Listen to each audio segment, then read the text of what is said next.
අක්කේ ඔයාට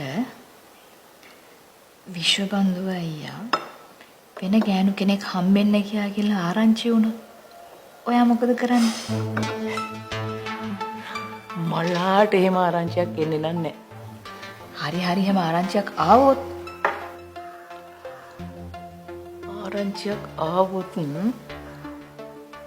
ඉස්සෙල්ලම හොයා ගන්නවා ඒ කියන්නේ කවුද කියලා.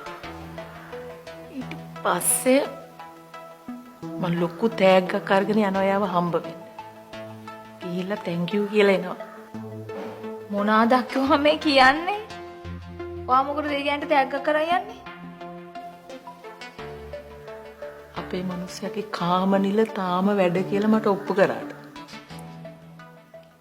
අනේ අක්කේ මොනවාද අක්කෝ මේ කියන්නේ? හස්බන්ඩ් ඔහම විහිළුවට ගන්න එපා අක්කේ.